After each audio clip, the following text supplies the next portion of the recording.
Welcome to Opportunity Costs. Join us as we dive into meaningful conversations that empower individuals navigating the complexities of divorce. Our mission is to provide insight, support, and practical strategies to help you make informed decisions during this challenging time. We got a fun one today. We got 5 of us here. We're going to have a little bit of a party. This idea of collaborative divorce that you bring to the table through In Divorce, it really does, in many cases, extend well past the actual divorce process. And that's what we're going to get into today. We have a guest, Julie Savitz. Julie is a certified health and life coach. She specializes in helping women to rebuild and thrive post-divorce. Her personal journey really includes maintaining a strong cooperative relationship with her own ex-spouse. And it's given her first-hand insight into the power of communication and collaboration beyond the actual divorce process.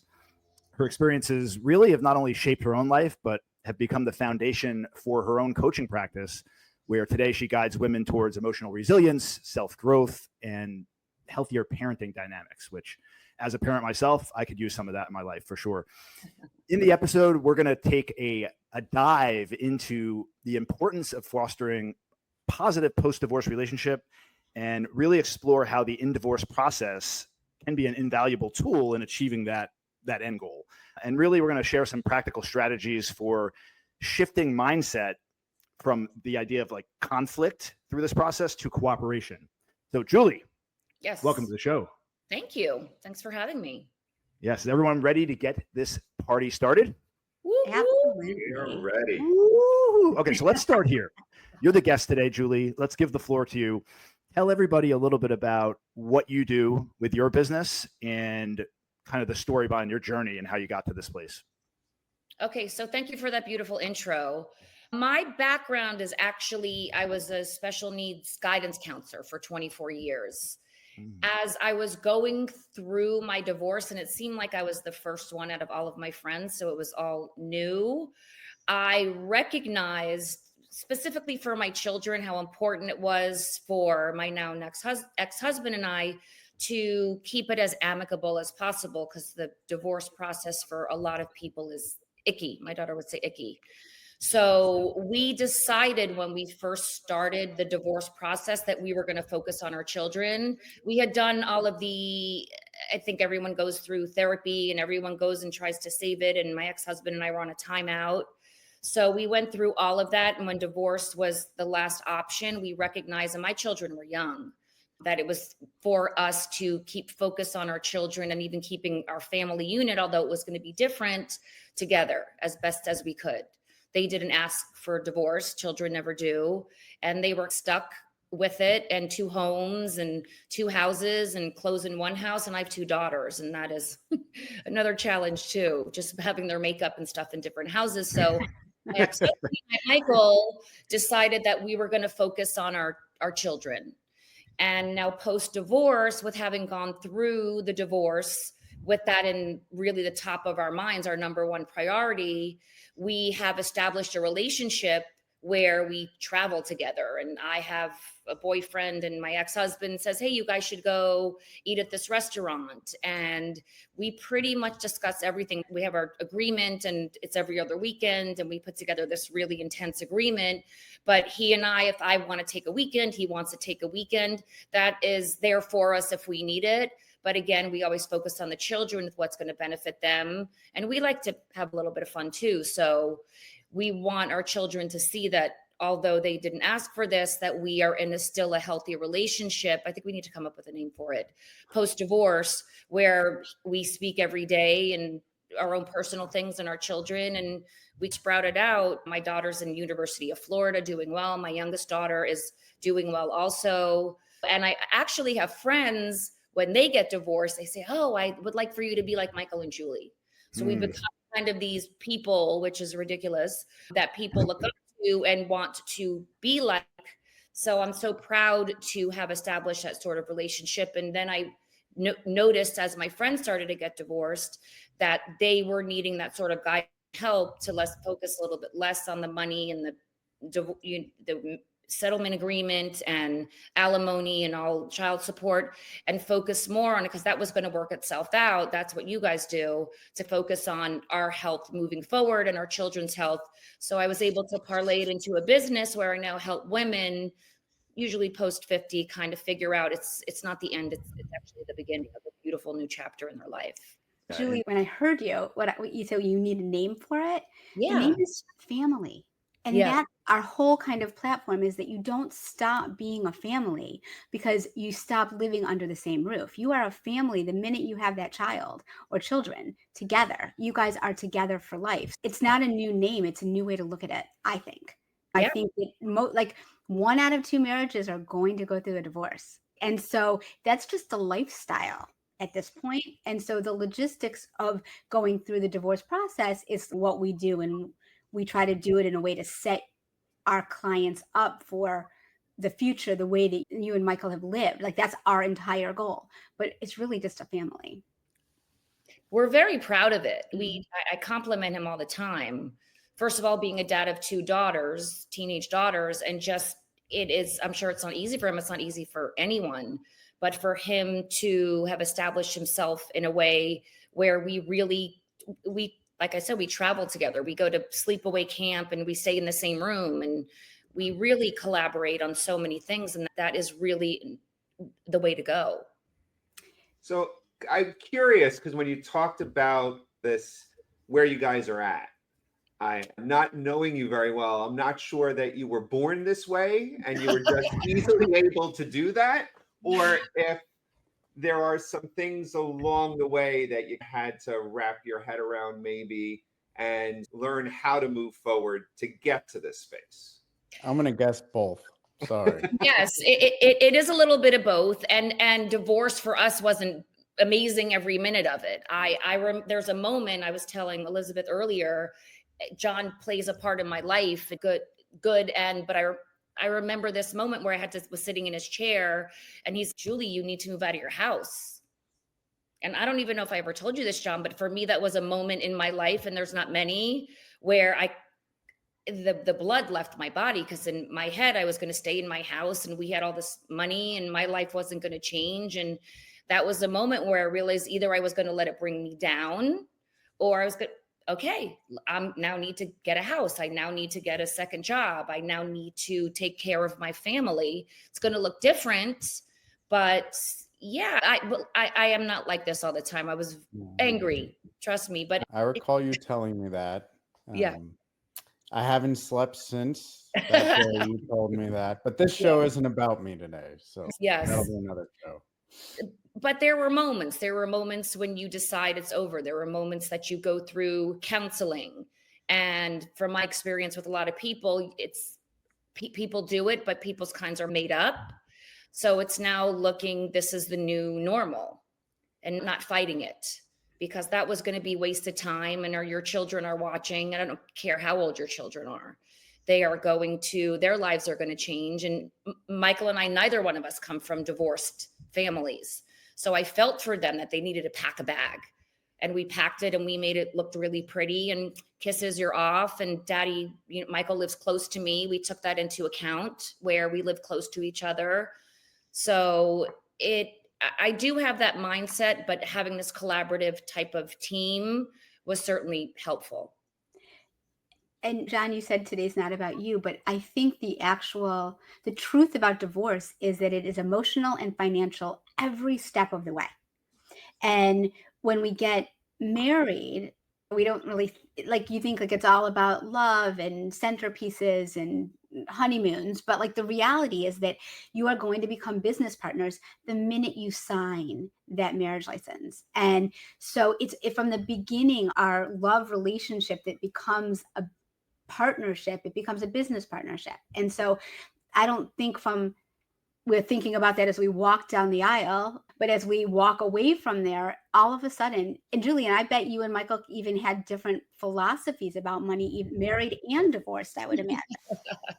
I would say so, but it's very good. I like to spend it. Michael likes to save it. And my kids will have cars in college because of him. He didn't necessarily want to give it to me, but coming back to the children and piggybacking on what you said, Elizabeth, I do this a lot with my clients. When you're 20 or 30 and you are getting married, you're building a business together.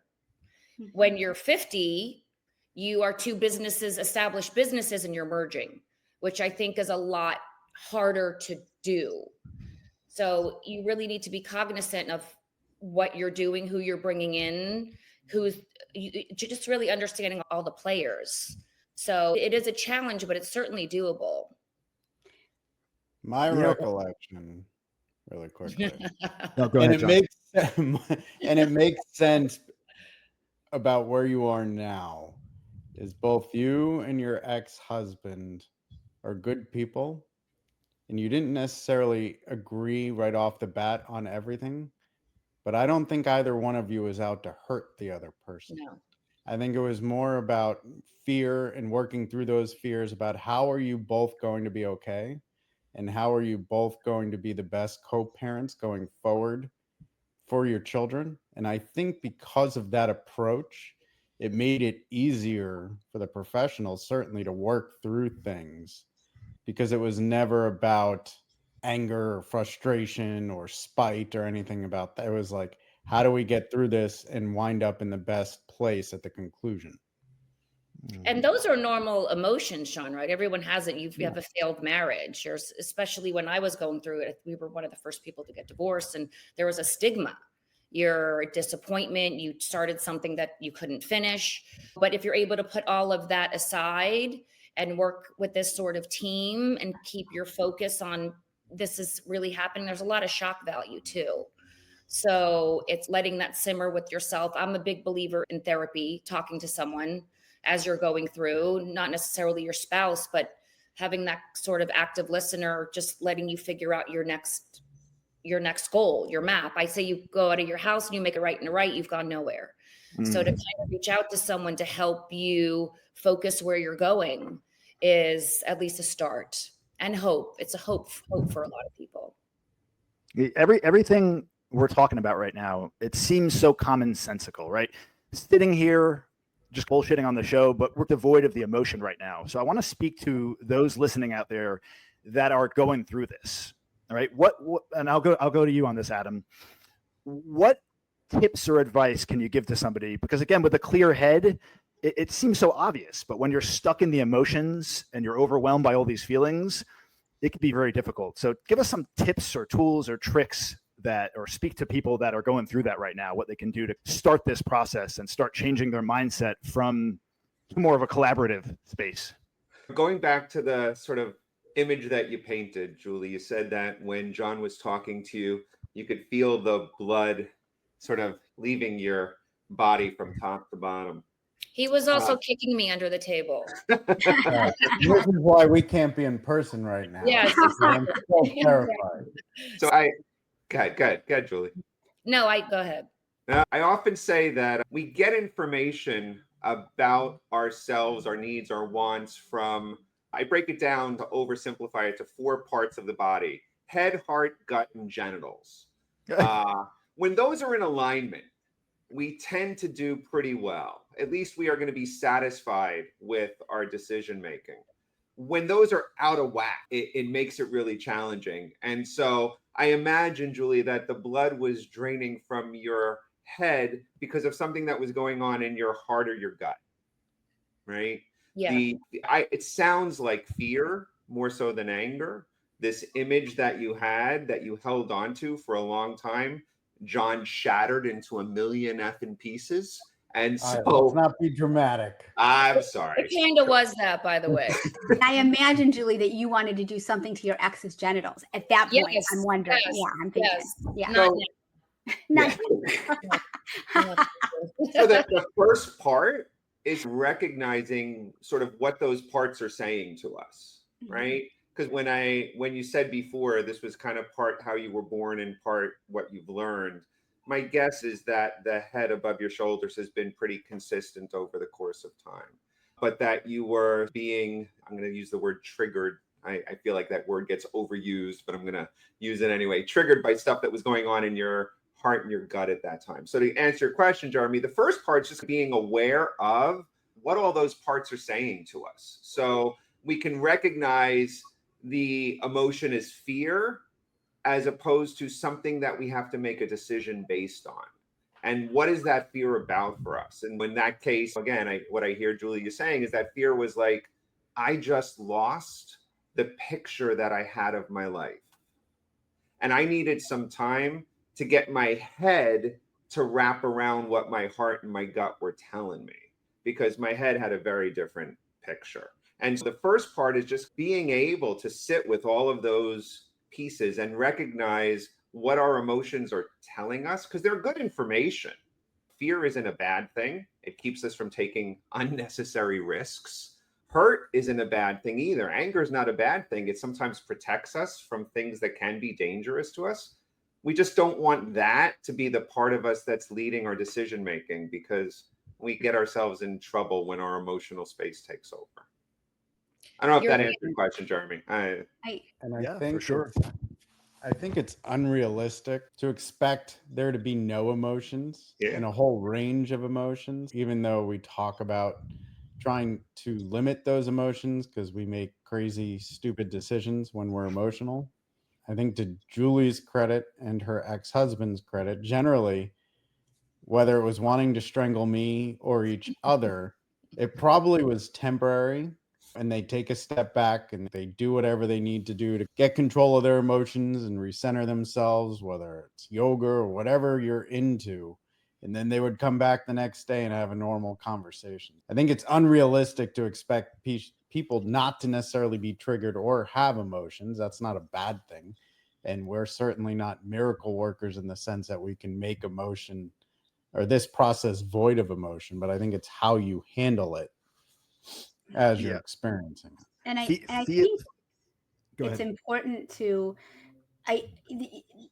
have someone or more than one person there to help you, because I think when you're like in that angry, abandoned, and fearful space, you're far away from your best decision-making moments. And like Adam always says, he's not a fan of making a decision in a crisis. And so I think when you're in a divorce kind of dynamic where people are asking you these gigantic questions about today, about a future that you can't even begin to picture yet. Like, Julie, you didn't know where you were going to live. If you would have said, oh, there's this really great house down the street, you might not have been as terrified to pack a box from the house you were living in, but you didn't know. So this divorce process, you're going through the divorce and you can't picture your next chapter. Sometimes you can't picture your next day. So I think having a support system that doesn't encourage you to get what you deserve, which is a very big tagline that I hear a lot. I need to get what I deserve, or I need them to understand what a jerk my soon-to-be ex was or can be. Like at that moment. At moments, right? Of course, because you married them. Hopefully they weren't awful all the time, but because I think that our Greek choruses, our friends want to support us, and sometimes they're not the best advocates for making your best decisions. They want to just make you feel better and put your soon-to-be ex down, or thinking they're pulling you up that way. And it's not, while it's loving, it's not always that helpful. So I think my advice to people going through divorce is always lean on your friends, but don't necessarily trust their advice or unless they're Julie. If you're friends with Julie, trust her, but to lean in, but then to educate yourself, because your family finances and your family dynamic is as unique and special as your marriage was and as your children are. Yeah. You said, and I hear this a lot, and I'm sure us hear this, people say, I need to get what I deserve. And what, Julie, you said from the beginning is that you and Michael made a commitment to thinking about what we need. And in that it wasn't just you and Michael, it was the kids. And our in-laws and my parents and our dog, and everyone's affected. And how can we make that more manageable? And piggybacking on what you said, Adam, I don't mean to cut you off, but we're in the same philosophy, and Elizabeth, you too. It's mind, body, finance. This is what I speak to women about. You need to exercise. I'm a big you have to get your endorphins out, especially always, but especially during the process, and your health. What are you eating? How often are you eating? Are you not eating at all? So women, I think more so than men, that's on the back burner. And then women want to lose weight to make their ex-husbands think they're like hot now. And so it is, people get stuck on hurting and not the helping aspect. So they're all related in life, but especially during this process. And my ex-husband got really fit after we got separated too. He So I think he did. Yeah. Yeah. So I think honestly, I think it is, we do tend to like look at this new like divorced version of ourselves and give it some attention that we maybe didn't do in our marriage. And I think we're really compromised in many ways. So I think it's really important, like what you were saying, Julie, to like really focus on the whole person, the whole self, and the whole family.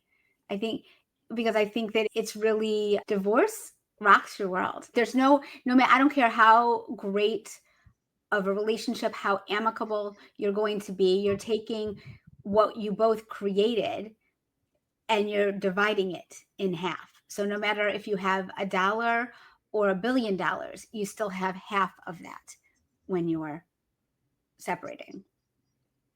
They say divorce and moving, these are the two biggest stressors in life. And people that are getting divorced, many, not all, have to do them while taking care of themselves, but while being good parents, while being healthy, while trying to not let things get away from you. So leaving a home, I will tell you, I don't know if any of you had to do it. It's very emotional to leave something you built. I did. And it's very difficult for the children. You could say, oh, we're going to make a new room, and you pick your furniture, but that's their home. Mm-hmm. So But you guys, it sounds like you guys really led by example. You know, what you said before in a different context is that the kids are watching, right? And while they're going to have their own feelings and thoughts and experiences about it, they do look to their parents to navigate what's probably a tremendously unfamiliar and scary terrain. And if what they see is two people who can sort of chart a course that is reasonably okay, maybe even happier than where they were. In my experience, kids eventually get on that train with them.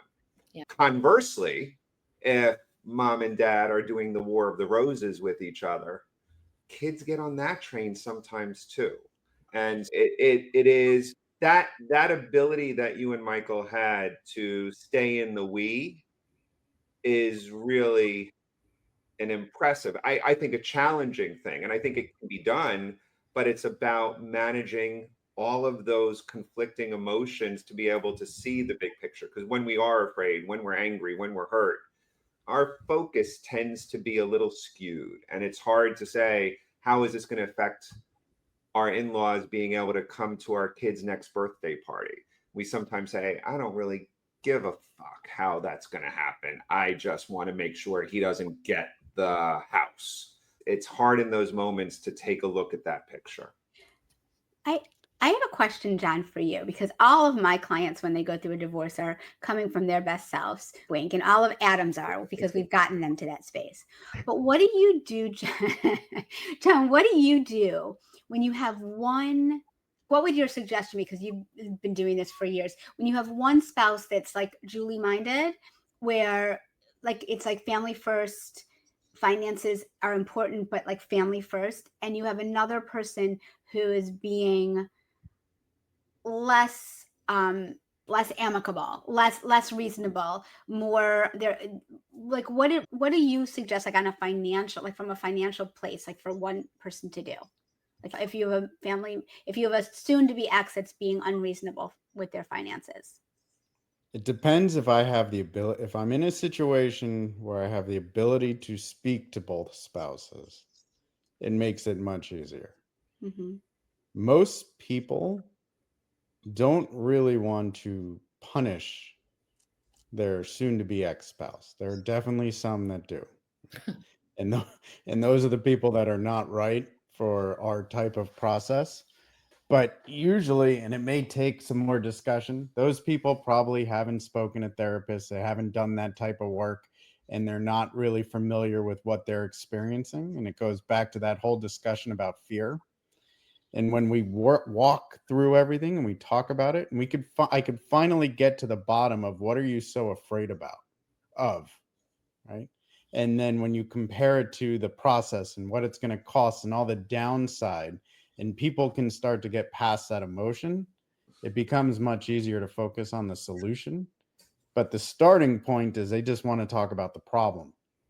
And so we've got to work through that to figure out, okay, what are you really saying? And then what is a solution that works for both of you?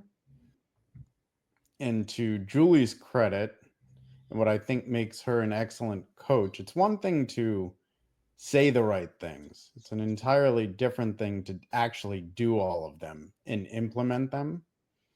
And I think to Julie's credit, she is where she is, and she can help other women specifically because, what is it? She walked the talk, whatever the saying is. I hate saying it, right? But she actually followed through on what she said she was going to do. Mhm. And she was, I think, so in touch and put the attention on herself to start to figure out what was really important and how could she work with Michael to work through that. And I think she can help a lot of people do that. So that would really be my answer. Most of the time, right? It's just figuring out, people just want to be heard, right? But their communication skills aren't necessarily top notch. If they were, we may not be having a discussion about divorce. Correct. And so And John, people know how to fix their problems if you give them the opportunity. Everyone knows what works for them or hasn't worked for them in the past. I just sit and listen and how did you get here? What does happiness look like for you? And I was telling Elizabeth earlier, I don't even know if I could say this, I'm going to be 53 this year. I'm having the most fun, the best sex, the best living, really, truly my best life. My kids are grown and driving cars and the whole world opened up. And I think there's a misconception after a certain age, men too, that life is your best years are behind you. And how great is this? My kids are in college and I've done my job. So now I can focus more on reinventing myself. Yeah, it's an opportunity, I think, right? And it's a mental shift about what went wrong or how bad is this going to be, shifting to here's an opportunity to make sure I'm happy and to experience all these things that I haven't experienced over the last X amount of years. Yeah. And I think it's easier. And when we usually first start, people want to talk about their spouse. They want to talk about the problems and the things that their spouse did wrong, yada, because it's much easier to do that than easier to to look point inward fingers and than to figure take a out, look at yourself. Yeah, what did I do to contribute to where we are now? And I think once we can get people to start focusing on themselves, maybe, and looking inward at what your spouse or soon to be ex-spouse can't control your happiness.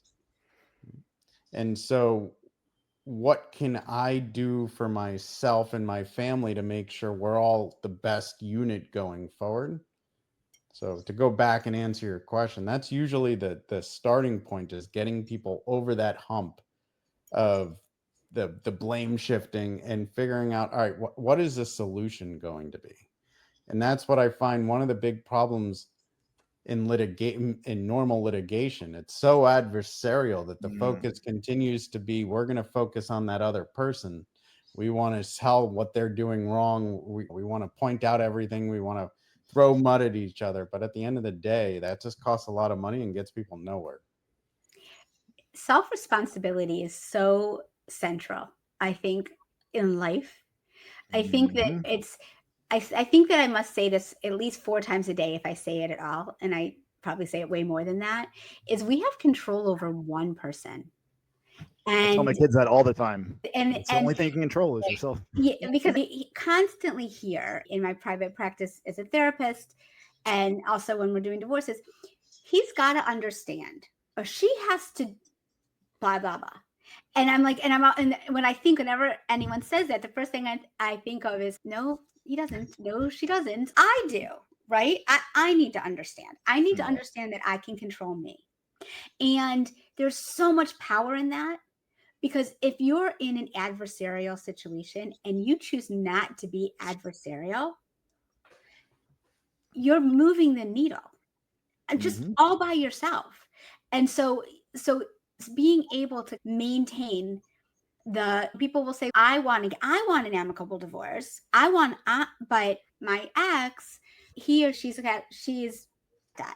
But the truth is that if you maintain and you stay in that space of problem solving and taking personal responsibility, your divorce will be so much more amicable. So Jeremy, your question is, what is your advice to somebody? Like, my advice is really look at yourself first. Look inward. Look at yourself first. And even if your spouse, and I'm stealing this from somebody, because anything I say, I usually steal from somebody else. But that's awesome, because I steal it from you and I always give you credit. I know everyone thinks I'm creating things. I'm not.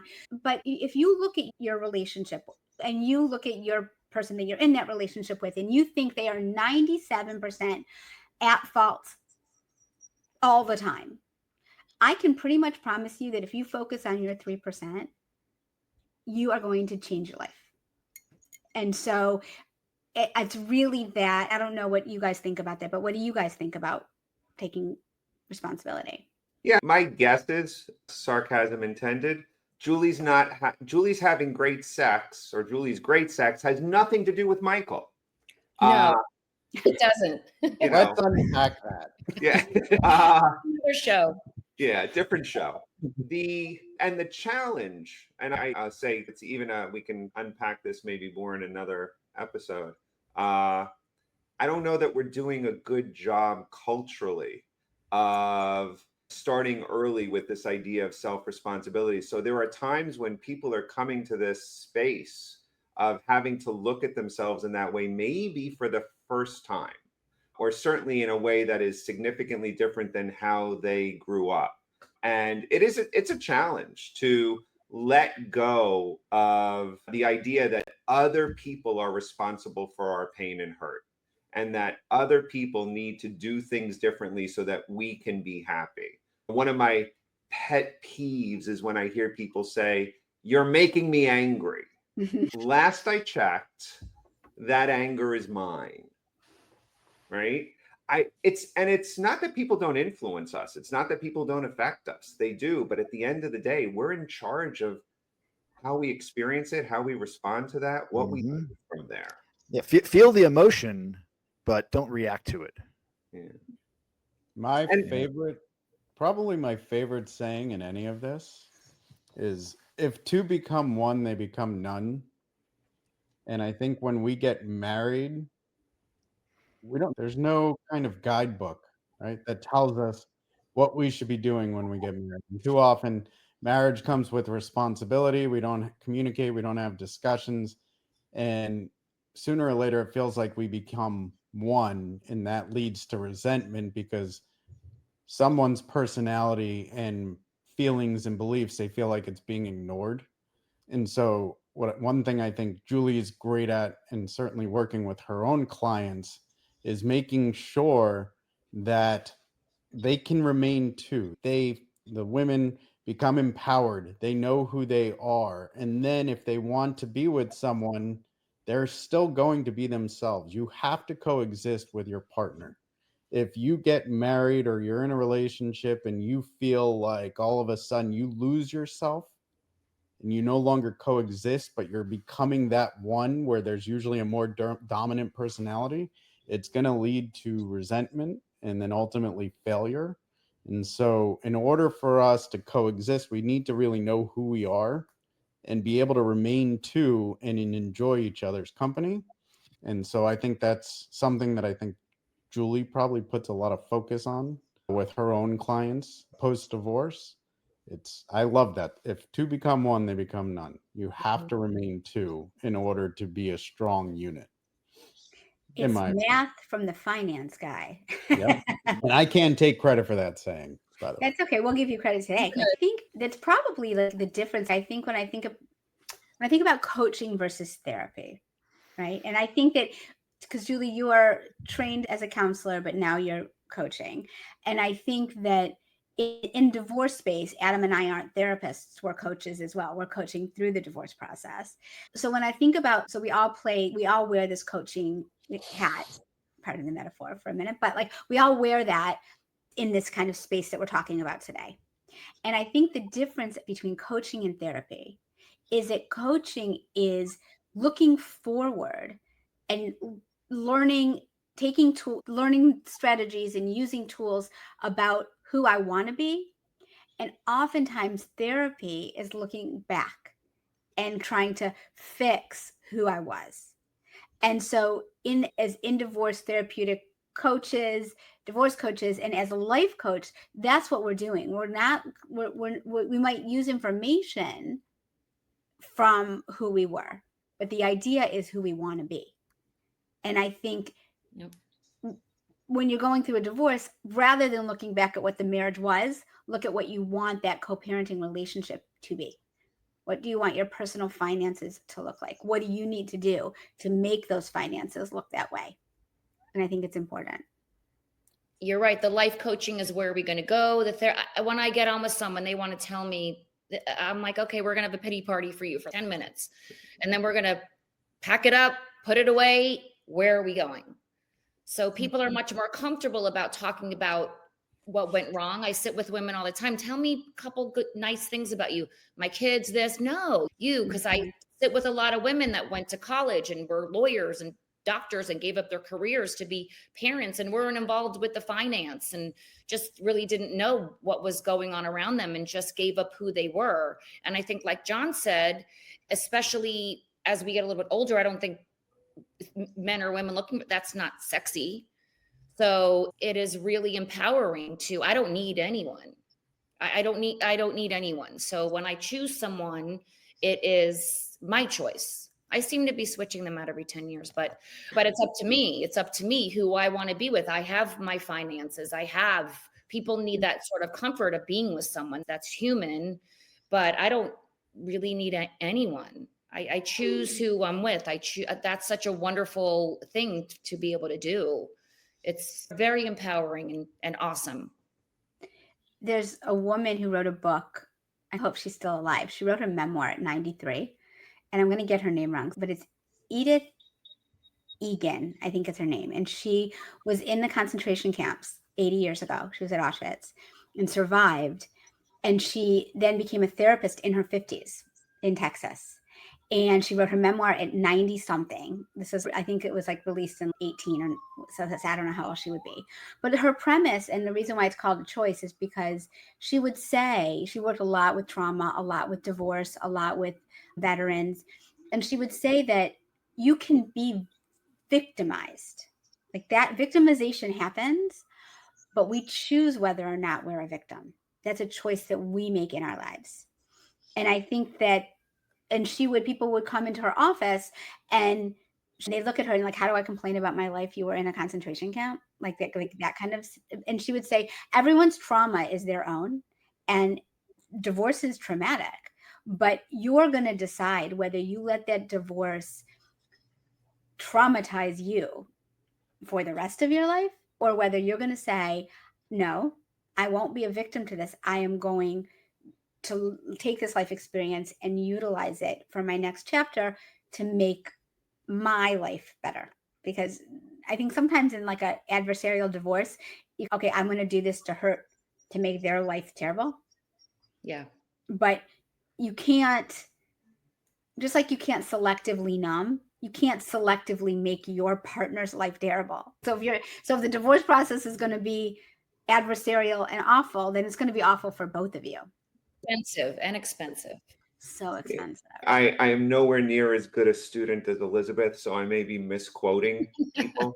But it struck me when you said that, and I probably have to go check a Wikipedia page somewhere. I think it was Viktor Frankl, who is one of the fathers of existential psychology, who also concentration camp connection, which I think is somewhat interesting, who talked about those concepts of choice and will and freedom and responsibility.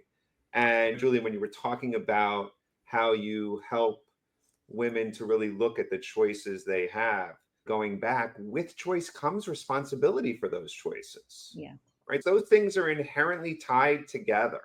And it is also tied to the empowerment and the freedom that we have to make those choices. And I think one of the things that it sounds like you do, when I'll also screw up the quote, John, I think not only talk the talk, but walk the walk. You said it right. John said it. I don't know. I get that shit wrong all the time.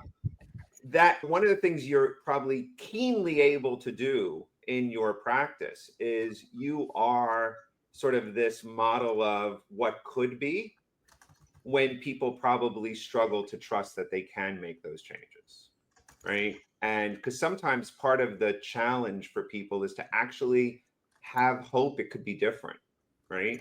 Really believe, like what you talked about in terms of connecting some of these women with where they've been so that they could see where they could go.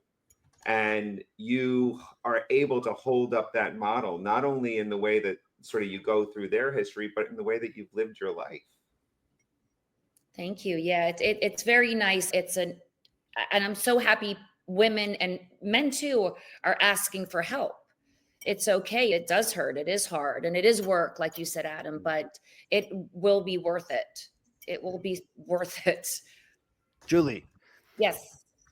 if listeners can take away just one key idea about cooperation and communication throughout the divorce process, what should it be? I would say really, as adults, putting your own thoughts aside, and really your future post-divorce is going to be your children. It always comes back to the children, and they are watching, and even sometimes it's putting on a nice face when you don't want to, but really being cognizant of how you are acting with your children. And this is happening anyway, and having the hope instead of the fear moving forward. And it is, looking back is always clear. So it's sad, and it's the death of something, but it's also comes with that a rebirth if you allow yourself. And Yeah. great sex. Just saying, sorry. Heart, gut, and genitals, Julie. Yes, Yeah, and genitals. exactly. Yes. I Good definitely think communication and great sex. We never meet you in the divorce process. That's the truth. Okay. Okay. I definitely think it's Why not? interesting. I definitely think it's interesting how when you in dealing with situations like this, whether it's in divorce or dealing with your children, whatever it is where emotions tend to run high, when you divorce yourself from this idea of having an adversarial situation and you go to a more collaborative space and you approach it with patience, love, and understanding, things just generally seem to work out for you better. Just hands down in every interaction in life. And that's one of the things that I've learned now as I get older is I've been more aware of my own personal situation, and I'm able to identify triggers and emotions when they come up in a way where I could feel that emotion, but I'm able to divorce myself from reacting to that emotion in the moment. And it's really created a huge change in my own life and my own psychological makeup. All this stuff really does make sense. And I think we need to raise awareness. How can listeners, even those that aren't even going through divorce, how can they start to culture or foster, I should say, a culture that values peaceful resolution and respect over confrontation? Go ahead, Elizabeth. Listening. Sorry, as I interrupt Julie, is she starting to talk? Yes, The answer yes. would be listening. I think that we are so often mounting our defense as opposed to listening to the person that we're in a dialogue with. And so slowing down and listening to what whoever you're, whether it's your life partner, your best friend, your business, your work husbands, I have two.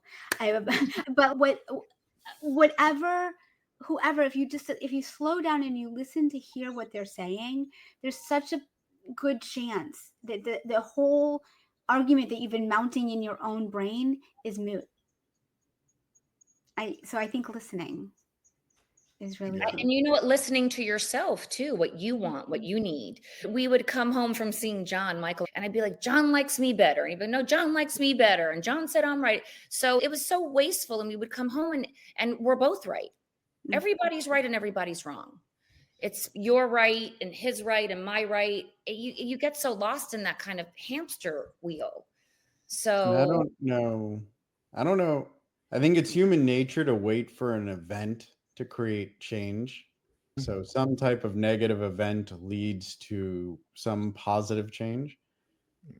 But you don't necessarily have to do that, right? You can start talking to a Julie or Elizabeth or Adam really about yourself and how to empower yourself and make yourself happy, right? It doesn't necessarily mean you need to get to that divorce level first. A lot of time, I don't know anything about couples therapy, but I suspect a lot of times I think people really need to focus on themselves, right? Mhm. Before you can work on the couple, you got to start to figure out what are your own issues. How can you be happier? What with things that you're in control of? Human nature says wait for a divorce. That's the starting point of your opportunity, but nothing says you have to do that, right? And so maybe start exploring things, talking to a Julie, Adam, or Elizabeth about what can I start doing now for myself, and who knows, maybe that changes things for your marriage.